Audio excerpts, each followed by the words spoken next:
Canal La Ligua TV presenta Laberintos,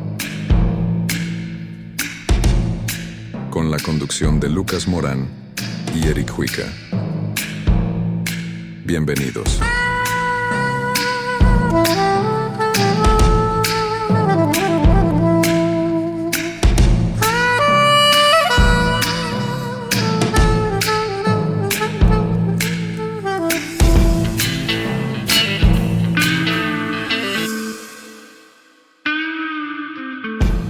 Amigas y amigos. Desde la provincia de Petorca les habla Lucas Morán en la tercera transmisión del programa cultural literario Laberintos. Estamos directamente en Canal TV La Ligua para llevarles a ustedes en esta oportunidad un tema literario que es muy importante para todos los lectores y en general, digamos, para el continente, porque esto se desarrolló, digamos, a nivel americano. Por lo tanto, vamos a comenzar, antes de entrar en este programa tan importante para nosotros, que lo hemos titulado El Boom, ¿cierto? El boom literario que se produjo a contar de los años 60, con escritores tales como Mario Vargas Llosa, ¿cierto? Como Gabriel García Márquez, como Julio Cortázar, como Carlos Fuentes, ¿cierto? Y entre ellos también entran algunos chilenos, ¿cierto? Como nuestro Pepe Donoso.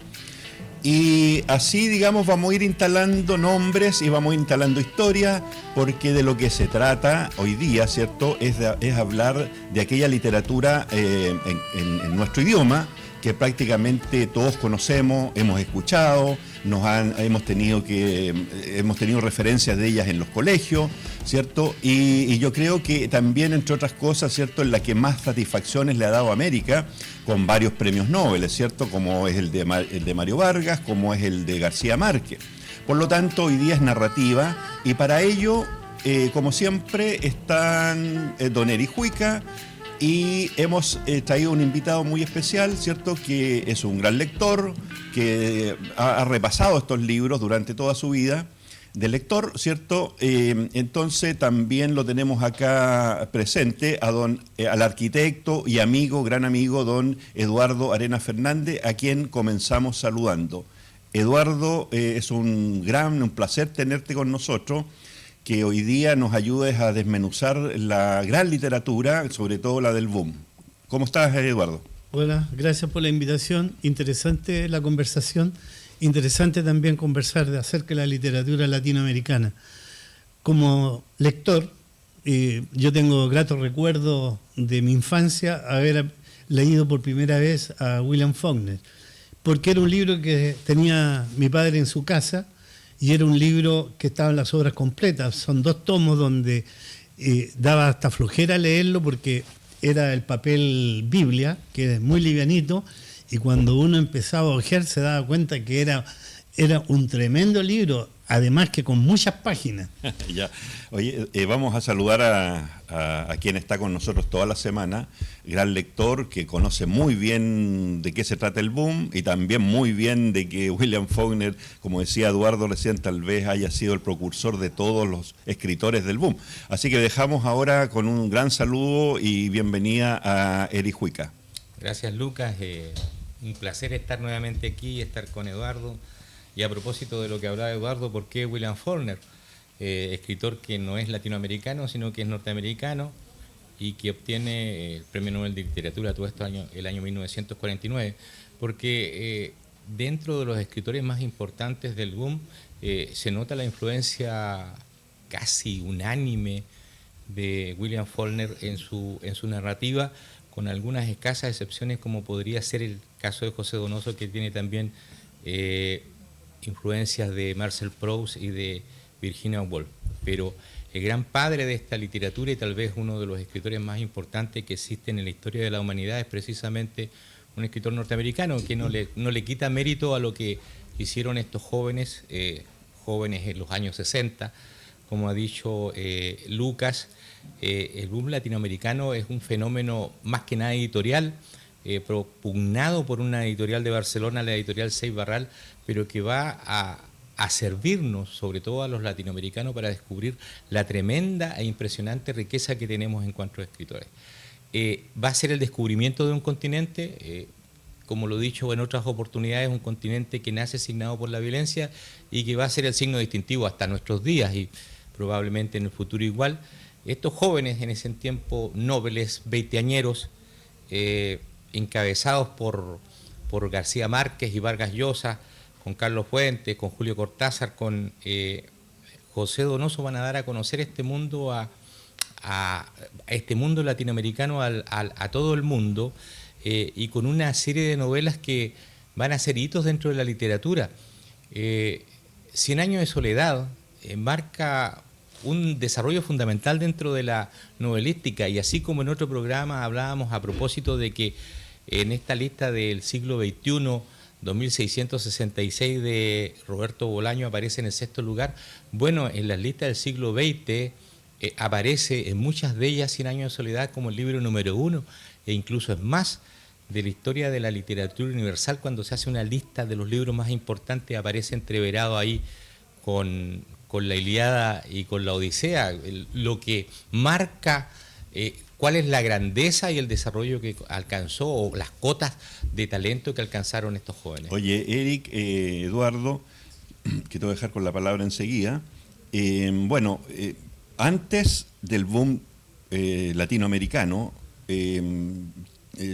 América leía cosas muy europeas, estaba el mundo, digamos, lector en otra.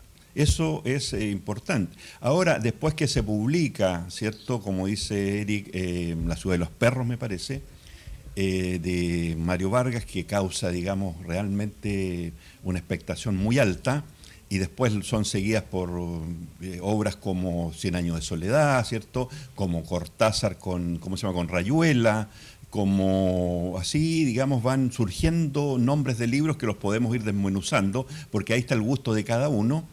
Es importante decir que esta literatura que se empezó a escribir en América, y como dices tú, que tiene una importancia editorial, fue por la cantidad también de libros que se vendieron. O sea, si vendía algún escritor, porque por ahí Juan Rulfo, ¿cierto?, reconoce que en sus primeras ediciones no pudo vender más de 1000 libros, y ahí estuvo 2 años, 3 años sin vender nada, y él le empezaba a regalar su gran obra, o sea, la obra tal vez más importante de América, ¿cierto?, que es Pedro Páramo, pero estamos hablando de que eran millones y millones las cantidades de libros que se empezaron a vender. Ahora, ¿qué importancia tiene, Eduardo, que haya de repente hecho este estallido en cantidad de libros y que hayan sido reconocidos en otros continentes? ¿Cómo fue eso? ¿Qué te pareció a ti cuando todos hemos estudiado un poco eso? Mira, yo creo que todo esto boom no es que se produce de la noche a la mañana, se viene gestando de a poquito. Yo recuerdo haber leído, cuando estaba en el colegio ya, a Manuel Rojas. Manuel Rojas, con su Hijo Ladrón o Lancha en la Bahía, marcaba una literatura que yo creo que también es precursora de lo que vino después. Hemos mencionado también a Carlos Droguet, hemos mencionado a Vargas Llosa. Yo creo que todos leímos también La ciudad de los perros, que fue una de las primeras obras de Mario Vargas. Recientemente terminé de leer el libro El héroe discreto de Vargas Llosa, porque toda la gente piensa que los escritores son de izquierda, y Mario Vargas Llosa tiene un dejo de derecha, pero bien marcado, para decirle a la gente que nos escucha que la literatura no tiene izquierda ni derecha, es lo que hay, y es la literatura tal cual se nos presenta. Yo creo que el boom literario, a partir de García Márquez, que fue esa obra espectacular que uno no termina ni cansa de leerla, que son 100 años de soledad, así como La ciudad de los perros o La tía Julia de Mario Vargas Llosa. Y entre otros también están a Julio Cortázar, esos cuentos de París que se pone muy de moda cuando existen los tacos acá en La Ligua o los tacos en Santiago o en la ciudad, pero ese taco de París duró 3 días. Ah, sí. ¿Ah? Y es extraordinario como lo relata. Igual el otro libro de Cronopio y Fama, que también es un libro interesante, que es parte del boom. Ahora, bueno, podemos ir hablando y matizando algunos escritores que nos han marcado. A mí, de los que más me han marcado, ha sido Gabriel García Márquez. Ya. Es un libro Qué que bueno. me llegó hasta el alma, porque tuve la suerte de conocer parte del ambiente que se vive en los pueblos como Macondo, porque es Colombia es un país tropical y Macondo puede ser cualquier pueblo, ya sea del Ecuador, de Colombia, incluso Bolivia, incluso Chile. El Macondo que habla García Márquez está llena de una tradición de su antepasado, de mitologías, del hombre que inventó el hielo. Oye, Eduardo, y se está llevando, tú sabes, Netflix lo está sacando en poco tiempo más, va a salir en una serial de Netflix. 100 años de soledad. 100 años de soledad. Qué bueno. Ya hicieron el pueblo de Macondo, lo reprodujeron tal como más o menos uno lo imagina en el libro, ¿cierto? Pero, o sea, esa es la importancia que tú le estás dando y yo creo que sí. Y lo que quiero yo también seguir y continuar el tema es por qué, Eric, nuestros escritores, ¿cierto? Los que hemos leído tanto como como García Márquez, que inventó, ¿cierto?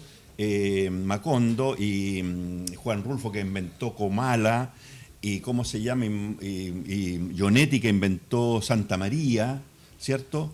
Eso que yo creo que tiene algún dejo de Faulkner, ¿cierto? Con ese impronunciable distrito que él inventó, ¿cierto? Y que ¿por qué esa importancia de que los escritores pongan sus narraciones dentro de pueblos que ellos solamente los van, digamos, como un arquitecto, ahora que estamos con Eduardo, les van colocando calles, avenidas, centros, y hasta el final lograr, digamos, desplazar ahí toda su narrativa. Sin duda la representación de un mundo requiere de un espacio físico, es lo más importante. De ahí surge lo demás. Tal vez los espacios físicos asfixiantes de la novela de Juan Carlos Onetti, que es precursora del boom y por muchos años antes. Juan Carlos Onetti empieza a escribir en la década del 30 y su novela, una de las novelas más importantes, que es El Pozo, es de antes del 40. Juan Rulfo escribe El Llano en Llama en 1953 y en 1955 escribe Pedro Páramo, que podríamos decir los más importantes precursores de esta narrativa, y que ya es una narrativa como la de Onetti, que incorpora la ciudad. Posteriormente esa ciudad se va a fijar en una ciudad que va a ser en la cual se van a fijar todas sus obsesiones, que es Santa María, que podría ser un trasunto de Buenos Aires, y Juan Rulfo en Pedro Páramo crea la ciudad arquetipo, Comala, como siempre han dicho, una de las bocas del infierno, y lo reitera hablando de precursores y de lo que viene después. Bueno, después del boom, cuando viene dentro de la literatura chilena, Roberto Bolaño incorpora a Santa Teresa, una ciudad también ficticia que podría corresponder a Ciudad Juárez en México, y que sería otra de las bocas del infierno. Como decíamos, estos precursores, dentro de los más importantes, tal vez Onetti, Borges, Juan Rulfo, y no nos olvidemos de uno que recién antes de entrar de este programa hablábamos dónde podíamos enmarcarlo, en qué corriente podíamos poner a Carlos Droguett, el gran escritor chileno, y es único, es imposible situarlo en alguna escuela, es muy difícil encontrarle cuáles son sus padres, cuáles son sus influencias, y va a ser Carlos Droguett el que el año 1959 con Eloy, que había escrito en 1954 en unas pocas semanas, debió haber iniciado el boom, pero perdió con Nuevas Amistades, García Hortelano, el premio Biblioteca Breve. Pero estos precursores van a dar justamente el inicio de la década del 60, como decía Lucas, el gran batatazo que da la literatura latinoamericana va a ser el premio Biblioteca Breve que va a obtener Mario Vargas Llosa el año 1963 con La Casa Verde, con La Ciudad de los Perros, pero que va a repetir con La Casa Verde, ya no solamente ganando el premio Biblioteca Breve, sino que además el premio de Rómulo Gallegos, premio que asimismo va a ganar muchos años después, como diría García Márquez, el año 1999, Roberto Bolaño con Los Detectives Salvajes. Y de ahí para adelante la literatura latinoamericana va a empezar un proceso muy vertiginoso, va a ser 1966 o 67, Carlos Fuentes con Cambio de Piel, y llegamos a 1967 cuando la editorial Sudamericana en Argentina publica 100 años de soledad, una novela que había sido rechazada por otras editoriales, y el año 1967 llegó a tanto la expectación por la novela que llegaron a vender una edición en una semana. Y ahí ya es definitivamente la consagración de este grupo de escritores además que eran amigos. Acabo de leer hace muy poco tiempo la correspondencia entre Julio Cortázar, Mario Vargas Llosa, Gabriel García Márquez y Carlos Fuentes. Dejaron afuera a José Donoso de esta correspondencia, no obstante que también tenían correspondencia entre ellos. Todos vivían en Europa, todos se visitaban frecuentemente, todos hacían programas de televisión juntos. Empieza este boom latinoamericano, empieza no solamente a funcionar a nivel editorial, sino que empieza a funcionar a nivel de las universidades, y a propósito de las universidades empieza a funcionar en la radio y en la televisión.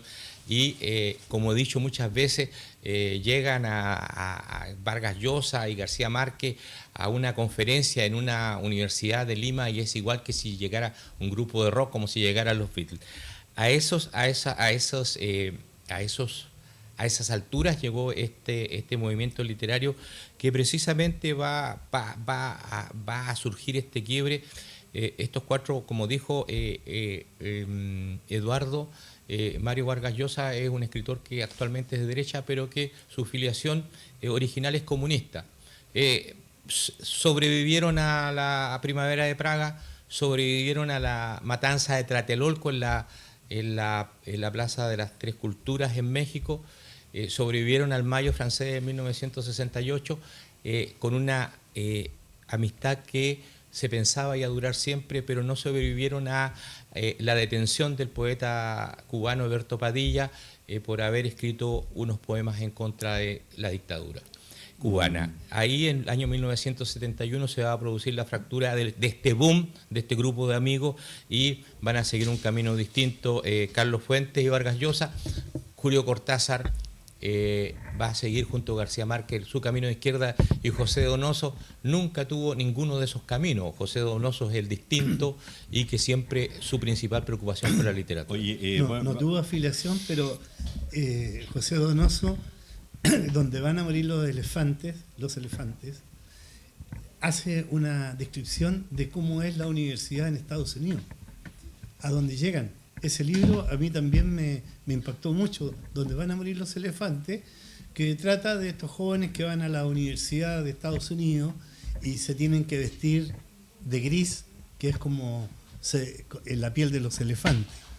Y quiero rectificar con respecto a José Donoso, porque fue uno de los actores más importantes dentro de los intelectuales en el retorno a la democracia en Chile. Oye, y no se puede olvidar que al final el compromiso del escritor es con su tiempo, pero es el compromiso con él mismo.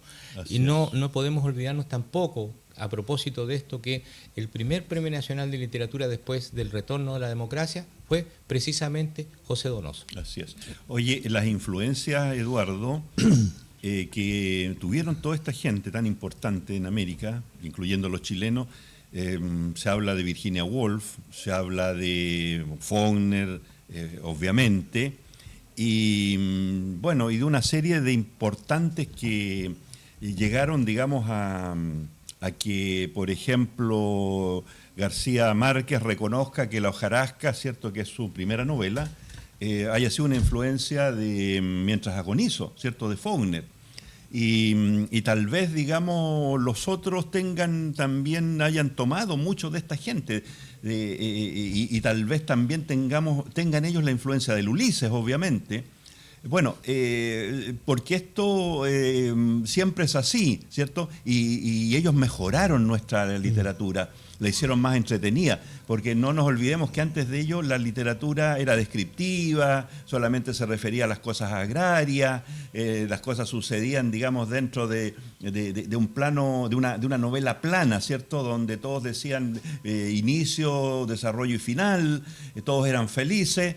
¿Y qué te parece a ti con la irrupción, por ejemplo, de Manuel Rojas? Cuando él plantea esa novela, Hijo de Ladrón, que todo el mundo dice, ¿qué cosa es esto? Cuando aquí en Chile nadie escribe así. Todos estamos acostumbrados a don Baldomero Lillo, estamos acostumbrados, digamos, a los tradicionales. Bueno, Manuel Rojas es autodidacta, como lo fue Roberto Bolaño. Y esa aptitud que tienen algunos escritores para autoformarse y escribir de una manera tan dinámica su experiencia, porque Hijo de Ladrón, él contaba la experiencia propia en Hijo de Ladrón. Y Lancha en la Bahía, que también tiene más o menos el mismo sesgo, son novelas que son entretenidas porque es parte de lo que nosotros hemos vivido desde la infancia. Y potentes, ¿eh? Y son muy potentes. De hecho, bueno, Manuel Rojas en Hijo de Ladrón fue tan impactante para mí como lo fueron después otros libros como Influencia de Hermann Hesse, ¿no? Que Hermann Hesse también tiene libros que yo creo que tienen mucha influencia en Latinoamérica. Esos conventillos que él muestra, ¿cierto? Ese padre que se ausentaba porque tenía que pasar una temporada en la cárcel. O sea, esa vida tan terrible como un niño pobre, ¿cierto? Sin recursos. Eso no era normal que se escuchara, esa novela urbana que empezó, digamos, después a tener mucha vigencia, porque la verdad las cosas es que el mundo de la literatura empezó a hablar de esas cosas, las reales, ¿cierto? No esta floritura, ¿cierto? Maravillosas que se leían con tanto, digamos, con tanto del corazón, por decir algo. Mira, yo creo que siempre la literatura está reflejando el momento en que se está viviendo y la gente se puede identificar o no con lo que se está escribiendo. También depende en el entorno en que uno se haya desenvuelto. Como a mí me tocó vivir muchos años en el Ecuador, para mí García Márquez era muy importante porque era vivir lo que se vivía, lo que se relataba en Macondo. Cuando uno ve las temperaturas, acá en Chile no nos imaginamos estas tempestades que de repente afloran de la noche a la mañana o de la mañana a mediodía. Tú hablas del Caribe. Hablo del Caribe y hablo de los pueblos recónditos que están metidos en la selva. Yo creo que esa es la virtud que tienen todos estos escritores que van relatando lo que nosotros estamos viviendo, por eso que nos llegan tan profundamente. No, pero yo le digo a Erika ahora, es que resulta que el escritor, y en eso yo me meto un poco también, o sea, cuando el escritor, y aquí los tenemos a todos reflejados, ellos se comprometen con su tiempo, pero se comprometen también socialmente con su tiempo. No estoy hablando de política, estoy hablando, ¿cierto?, de por qué, por ejemplo, ¿cómo se llama? Cualquiera de ellos, como Rulfo, ¿cierto?, hace esa tremenda novela donde nosotros, después de descubrir la vida de Rulfo, ¿cierto?, que fue una vida muy compleja, ¿cierto?, porque él termina huérfano, de hecho, y le toca vivir ¿cómo se llama?, toda esa revolución cristera, que es una revolución que viene después de la Revolución Mexicana, que es terrible, donde, ¿cierto?, el Estado entra en una problemática con la Iglesia, y ahí, digamos, se ataca el ejército con estos cristeros, y ahí está metido Rulfo, y después Rulfo. Esto me parece a mí, Eric, que lo refleja en sus novelas, obviamente, porque no puede ser de otra manera, porque nosotros los escritores, ¿cierto? Y me voy a meter en esto, disculpen, también tenemos ese concepto, si nos leen, y aunque lo neguemos, ¿cierto?, vamos entrando, ¿cierto?, en esos laberintos, como dice el programa, ¿cierto?, esos laberintos profundos de la cosa compleja, ¿cierto?, de lo que nos ha pasado como país, de las cosas terribles que hemos tenido que vivir. No lo digo por Chile, lo digo por México, lo digo por Argentina, lo digo por todos los países, Eric. Sin duda, la literatura de nuestro continente ha reflejado lo que ha pasado en nuestro continente. No podría haber sido de otra manera. Hemos tenido durante gran parte del siglo XX dictaduras atroces. De hecho, en la década del 70 y del 80, la mayoría de los países estaba gobernado por los militares. Se ha visto reflejado en las novelas tanto de García Márquez. Recordemos una sola imagen de de 100 años de soledad, nada de realismo mágico, realismo brutal, la matanza de los trabajadores de las bananeras. ¿Para qué decir Conversación en la Catedral de Vargas Llosa? O Rayuela, incluso Rayuela, que uno piensa de un libro que habla de otras cosas, pero por favor, el Oliverio que está en París, el lado de allá, está el lado de allá en Europa y aquí el lado de acá los que están en Latinoamérica, ha teñido toda la literatura de José Donoso. Es más, ha llegado a tanto la correspondencia del escritor con su tiempo que toda la literatura de Roberto Bolaño, un escritor contemporáneo, tal vez el escritor contemporáneo más importante que tiene Chile, que murió en 2003, está teñido, está asignado por lo que le pasó en Chile cuando estuvo esos días preso y pensaba que podía morir. La mayoría de los libros de Roberto Bolaño no solamente se refieren al Chile actual, al Chile de la dictadura militar, sino que también se refieren al continente actual, lo que está pasando actualmente en América Latina con la violencia. Y un paréntesis y algo que siempre debe decirse con respecto al boom latinoamericano. Julio Cortázar y García Márquez hasta el fin adhirieron a ciertos tipos de socialismo reales que hoy día a nosotros nos parece que son una vergüenza. Y esa ingenuidad fue también parte de su historia, que es la ingenuidad en la cual nosotros no podemos caer. Una dictadura es la misma donde sea. Es la misma dictadura atroz de Pinochet, la misma dictadura atroz del premier chino, del de Corea del Norte o de Maduro.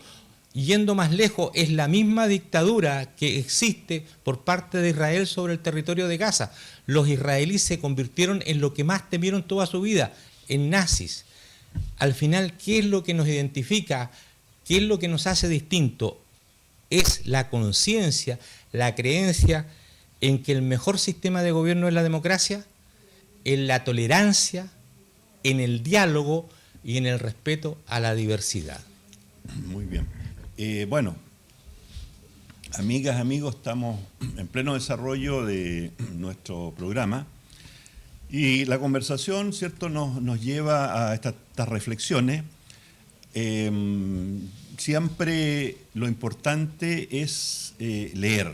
Eso es lo que recomendamos, leer y leer. Ahora vamos a ir a una pequeña pausa, ya volvemos. Muchas gracias. Pausa. Muy bien. Me avisan. Pausa. Muy bien. Estamos de vuelta con la conversación y vamos a decir lo siguiente para que vayamos un poquito también amenizando con algunos otros escritores. Porque creo yo que junto con el boom y toda esta gente que hemos nombrado hoy día tan importante, todos estos escritores, ¿cierto? Como Mario Vargas, ¿cierto? Como García Márquez, como Juan Rulfo, como Carlos Droguet, ¿cierto? Carlos Fuente, Pepe Donoso, que entre paréntesis, Pepe Donoso creo yo que tiene una de las novelas más importantes que se han escrito acá en América, que es El lugar sin límite, que nació justamente en los momentos en que él estaba por terminar de escribir El obsceno pájaro de la noche, y en ese momento, como no podía sacarle el final, decidió, digamos, hacer esta novela que la hizo en muy corto tiempo y que ha causado incluso que sea tema de una película mexicana. Bueno, Eric, hay una cosa que siempre me ha llamado mucho la atención a mí, porque hay ciertos escritores americanos, y vamos a nombrar tal vez al más importante de todo, a José Luis Borges, junto con Onetti, ¿cierto? Y junto con los peruanos, ¿cierto? Que no los hemos nombrado acá, los otros, que no sea Mario Vargas, y junto con los ecuatorianos, es donde tanta arraigo tiene nuestro amigo, y también así, digamos, dentro de ese tiempo, que la verdad las cosas que se vieron o opacados o disminuidos, o la verdad las cosas es que no entraron en esta ¿cómo se llama?, importancia de vender tantos libros. Yo creo que lo hemos estado conversando, Eric, pero por ejemplo, lo que fue, digamos, antecesores de Borges, ¿cierto? O en el mismo tiempo de Borges, ¿cierto? Como Roberto Alt, o tal vez, digamos, como Saer, que hemos conversado de él, que es un escritor que yo también estoy descubriendo ahora, ¿cierto? Y también, digamos, tal vez, no sé si antes a ello está otro escritor que también conversábamos de él, que es Osvaldo Lamborghini, ¿cierto? Bueno, son escritores de mucha importancia, y no podemos olvidarnos de Bioy Casares, por ejemplo, ¿cierto?, que escribió, de acuerdo a Bolaño, la última novela, ¿cierto?, que fue, digamos, que se puede considerar buena, de estas novelas planas que él hablaba, ¿cierto?, que fue La invención de Morel. Bueno, estos escritores que fueron tan importantes que los hemos leído, ¿a qué se debe que no acoplaron con esto? Bueno, primero hay muchos que son muy anteriores. Sin embargo, el boom latinoamericano, este fenómeno editorial, permitió visibilizarlo y visibilizar a una serie de escritores que estaban escribiendo al mismo tiempo que los que hemos nombrado. Sin duda, tal vez los escritores más importantes de América Latina sean anteriores al boom. Jorge Luis Borges, con Ficciones, su obra más importante, El Aleph, Juan Rulfo, con Pedro Páramo y El Llano en Llamas, Ricardo, Jorge Casa. Y Jorge Casa con Guasipungo, que fue una de las novelas más vendidas. Cuando Lucas dice que no vendían tanto, Guasipungo es una de las novelas más vendidas de un escritor ecuatoriano. Qué bueno, ¿no? Porque habló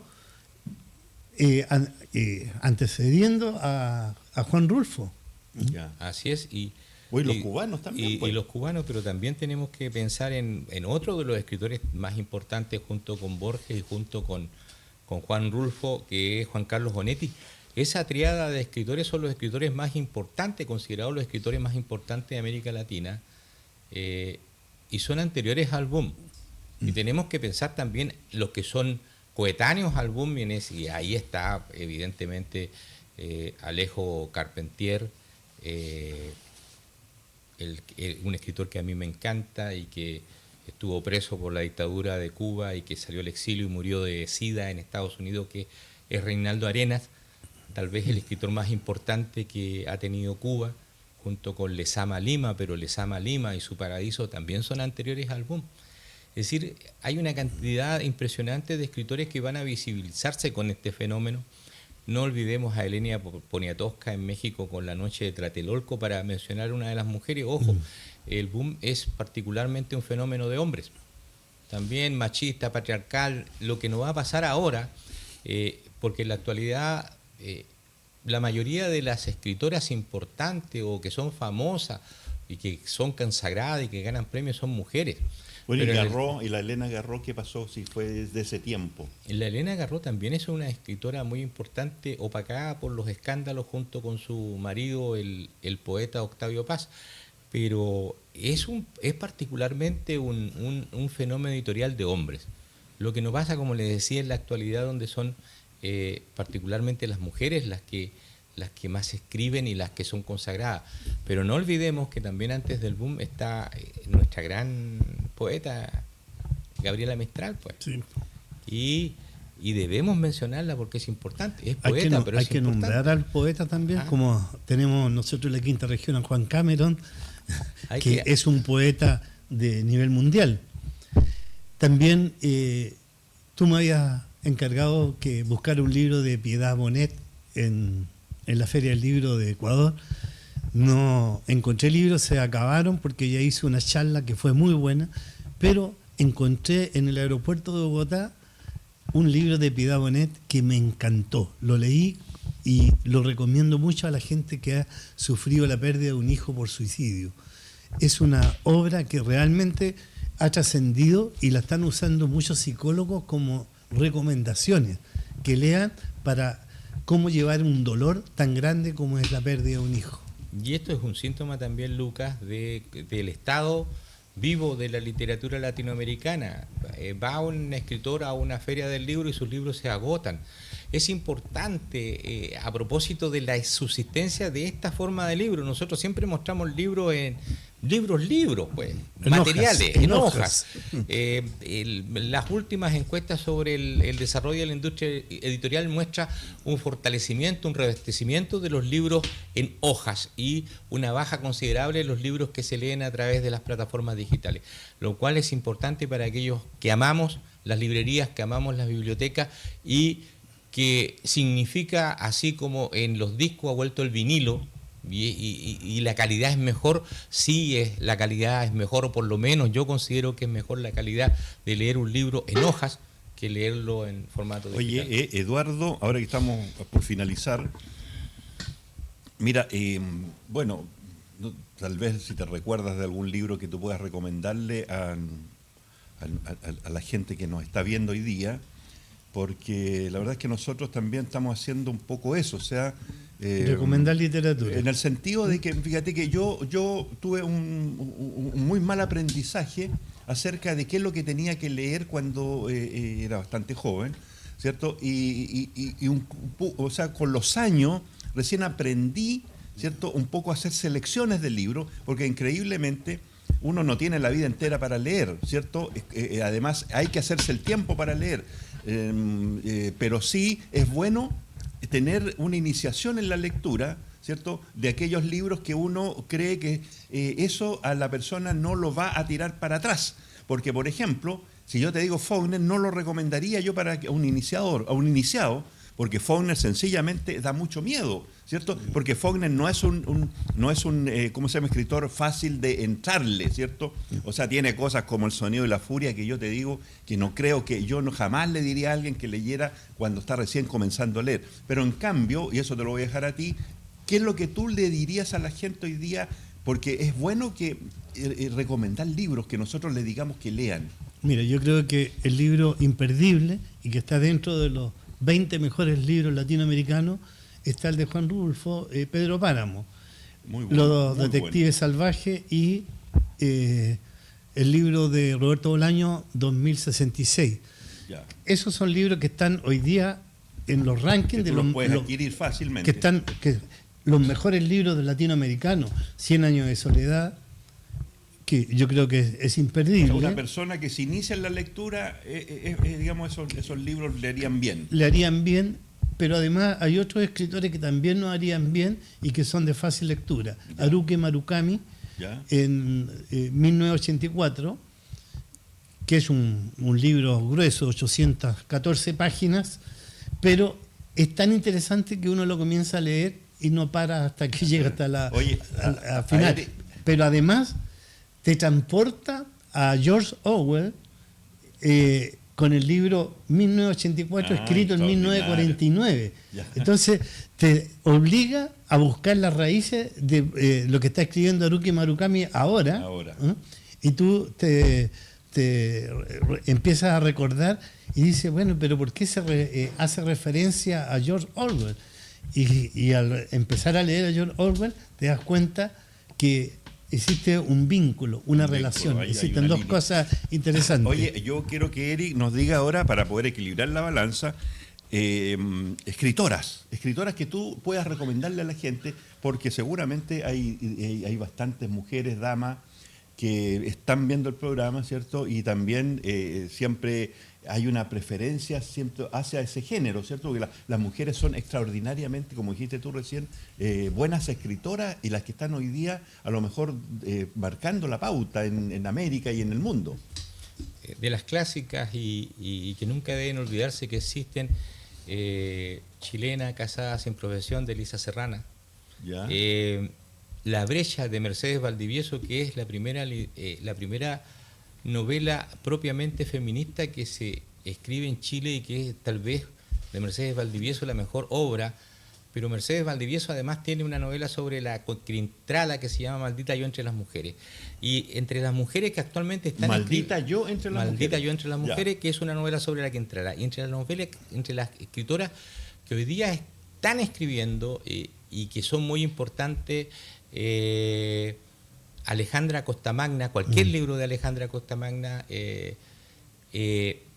Lina Meruane, y que están en las librerías, están todos en la librería, y la que yo considero la más importante actual, que es Nona Fernández, no le voy a decir La Dimensión Desconocida, tal vez Mapocho, o tal vez otro de sus libros que no sea tan terrible, porque eso narra en parte la vida del papudo famoso que fue miembro de la CNI, que desertó el año 84. Y la Diamela también. Pero Diamela Ortiz dentro de... Lo que pasa es que, como decías tú, aquellos que quieren empezar a leer, Diamela Ortiz es una escritura muy difícil, no solamente por los temas que trata, sino por la forma que escribe. Entonces, Diamela Ortiz podría ser para un estadio superior, ya cuando las personas han tomado ritmo, empezar a leerla, porque es una escritura muy difícil.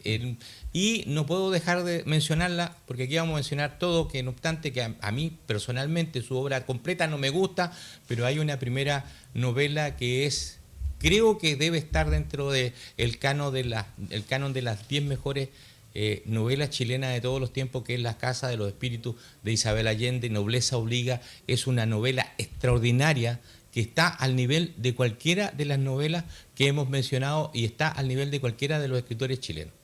Ya. Sí, yo creo que también a mí se me escapó La Casa de los Espíritus.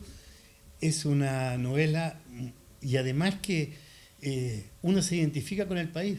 Así es. Cuando Esteban Trueba, que sabemos quién es el personaje, dice: la tierra no se vende.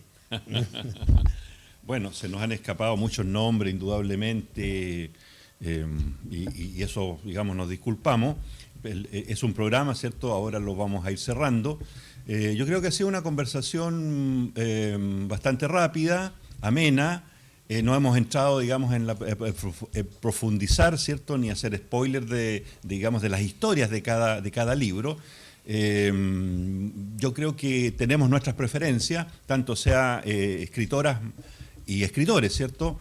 Pero yo creo que la idea es esa, la idea es un poco, digamos, traspasar el cariño por los libros, es un poco, digamos, decirles, digamos, que aquí en La Ligua, a través de este canal, ¿cierto?, que se ha formado, ¿cierto?, que a nosotros nos puede proyectar, nos puede dar la posibilidad, como cualquier puerta, como cualquier ventana, para poder dirigirnos a la gente, para que sepan también que en esta provincia, ¿cierto?, desde La Ligua hacia allá, ¿cierto?, y hacia muchos otros lados, porque tiene un gran alcance este canal, está, digamos, este programa cultural, libros, y nosotros siempre lo vamos a hacer con mucho interés, con mucho profesionalismo.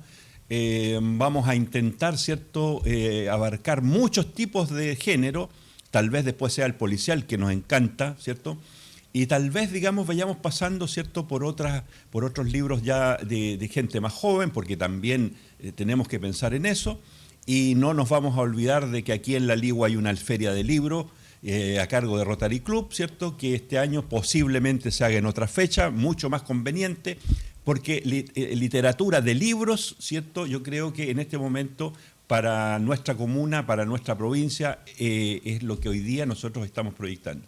Ha sido un agrado, ¿cierto?, estar con Eduardo, ha sido un agrado nuevamente hablar con Eric, dos personas lectoras, ¿cierto?, que saben bastante de esto a través de los años que han leído, y yo me despido, ¿cierto?, como diciendo, como siempre, los esperamos para la próxima vez, que también traeremos a un escritor, ¿cierto?, probablemente un gran historiador, para hablar de un tema muy interesante, digamos que también yo creo que va a ser una contribución, ¿cierto?, a la cultura de nuestra provincia. Muchas gracias y nos veremos luego.